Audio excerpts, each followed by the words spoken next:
2025లో నేను చూసినటువంటి ఒక బెస్ట్ వెబ్ సిరీస్ థ్రిల్లర్ భయ ఇది. Kuttram Purindhavan the guilty one. ఇది తమిళంలో రూపొందించిన ఒక crime thriller web series. Pasupathi Vidharth ప్రధానమైనటువంటి పాత్రలను పోషించిన ఈ సిరీస్ కి సెల్వమణి దర్శకత్వం వహించాడు. ఈ నెల 5వ తేదీన ఈ సిరీస్ ను రిలీజ్ చేసినట్టుగా చెప్పారు, కానీ 4వ తేదీ సాయంత్రం నుంచే ప్రేక్షకుల ముందుకైతే వచ్చింది. 7 ఎపిసోడ్స్ గా రూపొందించిన ఈ సిరీస్ తమిళంతో పాటు తెలుగు, మలయాళ, హిందీ భాషల్లోనూ అందుబాటులోకి వచ్చింది. ఈ సిరీస్ అయితే ఎక్సలెంట్ గా ఉంది భయ్య. ఇక స్టోరీ విషయానికి వస్తే అది టౌన్ కి కాస్త దగ్గరలో ఉన్న ఒక విలేజ్. అక్కడ భాస్కర్ తన భార్య ఆనందితో కలిసి జీవిస్తూ ఉంటాడు.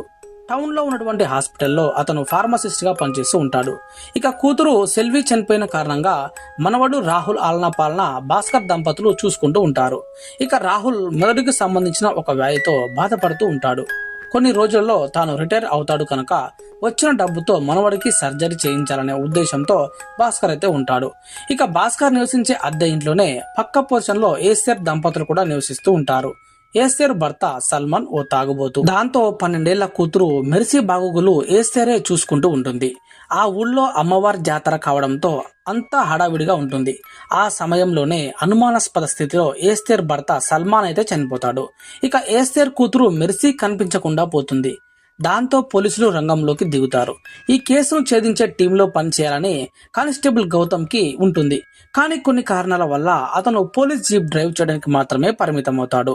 ఇక మెర్సీ ఆచూకీ కోసం పోలీసులు తీవ్రంగా ప్రయత్నిస్తూ ఉంటారు. ఆ సమయంలో భాస్కర్ తన భార్యకి ఓ నిజం చెప్తాడు. తన ఇంట్లోని ఫ్రిడ్జ్ లో దాచినటువంటి మెర్సీ శవాన్ని అయితే చూపిస్తాడు. మెర్సీపై అఘాయిత్యం చేసి ఎవరో చంపేశారని, ఆ అమ్మాయిని తన చేతుల్లో పెట్టి సాయం కోసం వెళ్లిన సల్మాన్ కూడా చనిపోయాడని చెప్తాడు. పోలీసులు తనని అనుమానిస్తే తనకు రావాల్సిన రిటైర్మెంట్ డబ్బు కూడా రాకుండా పోతుందని చెప్తాడు. ఆ డబ్బుపై తన మనవడి సర్జరీ ఆధారపడి ఉందని చెప్తాడు. ఈ విషయం తెలిసిన దగ్గర నుంచి ఆనంది అయితే భయాందోళనకు లోనవుతుంది. ఆమె ద్వారా ఎక్కడ విషయం బయటపడుతుందోనని భాస్కర్ టెన్షన్ పడుతూ ఉంటాడు. అలాగే ఏస్తేర్ బాధను చూడలేకపోతుంటాడు. తన మనవడి సర్జరీకి అవసరమైన డబ్బు కోసం మెర్సీ హత్యకు సంబంధించిన రహస్యాన్ని దాచడం ఎంతవరకు కరెక్ట్ అనేది అతనికి అర్థం కాదు. అప్పుడు అతను ఏం చేస్తాడు? మెర్సీ చాకు కారకులు ఎవరు? ఒక పోలీస్ గా తనని తాను నిరూపించుకోవడం కోసం గౌతమ్ ఏం చేస్తాడు అనేది మిగిలిన స్టోరీ. ఇంకా క్లియర్ గా చెప్పాలంటే నీతిగా బ్రతకడం, నిజాయితీగా వ్యవహరించడం, మనస్సాక్షి చెప్పిన ప్రకారం నడుచుకోవడం అందరి వలన అయ్యే పనైతే కాదు. కానీ అలాంటి వారికి కూడా ఒక్కోసారి నిజాలు చెప్పలేని సమస్యలు ఎదురవుతూ ఉంటాయి. అలాంటిదే ఈ సిరీస్. మనస్సాక్షి మాట వినని పరిస్థితులను కల్పిస్తూ ఉంటాయి. ఏదో ఒక మూల నుంచి తొంగి చూసే స్వార్థం ఆత్మసాక్షికి అడ్డుపడుతుంది. అలాంటి ఒక స్థితికి, ఆ యొక్క పరిస్థితికి పట్టుబడిన ఒక వ్యక్తి చుట్టూ దర్శకుడు అల్లుకున్న కథే ఇది. ఈ కథలో కొంత దూరం వెళ్లిన ప్రేక్షకులు ఇక ఈ ప్రయాణం పూర్తయ్యే వరకైతే ఆ యొక్క సిరీస్ నుంచి బయటికి రావడానికి ఇష్టపడరు. ఎందుకనంటే దర్శకుడు డిజైన్ చేసుకున్నటువంటి కథనం ఊహించని మలుపులు, అనుకోని ట్విస్టులు కదలనీయకుండా చేశాయి.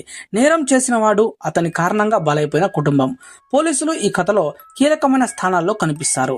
అయితే తనకి తెలిసిన ఒక నిజాన్ని దాచిపెట్టలేక ఈ యొక్క నలిగిపోయేటువంటి ఒక నిజాయితీ పరుడు చుట్టూ ఈ కథను నడిపించిన చిరు చాలా గొప్పగా అనిపిస్తుంది మనకి. ఒకే దృశ్యం కానీ ఒకే సన్నివేశం మనల్ని చూసే ఉద్దేశాన్ని బట్టి మారిపోతుందనే విషయాన్ని దర్శకుడు ఆవిష్కరించిన తీరు చాలా ప్రశంసనీయంగా అనిపిస్తుంది. నీతిగా బ్రతికే వాడికి ఒక నిజాన్ని దాచడానికి మించిన శిక్ష లేదని నిరూపించేటువంటి ఈ కథ కదిలిస్తుంది మనల్ని. మనలోని మంచితనం ఎదుటివారికి తెలుస్తుంది, కానీ మనలోని చెడ్డతనం మాత్రం మనకే తెలుస్తుంది అనే డైలాగ్ అయితే ఈ సిరీస్ మొత్తానికి హైలైట్ గా నిలుస్తుంది. ఈ సిరీస్ అయితే ఎక్సలెంట్ గా ఉంది భయ్య. సోనీ లీవ్ లో అందుబాటులో ఉంది. సో మరి మీలో ఎంతమంది ఈ సిరీస్ ని చూశారు? మీకు ఏ విధంగా అనిపించింది కామెంట్ రూపంలో తెలియజేయండి. ఇంకా మన ఛానల్ సబ్స్క్రైబ్ చేసుకోకపోతే సబ్స్క్రైబ్ చేసుకోండి. ఇలాంటి లేటెస్ట్ రివ్యూస్ ని మన ఛానల్లో రెగ్యులర్ గా ఇస్తూ ఉంటాము. Thank you for watching. జై హింద్.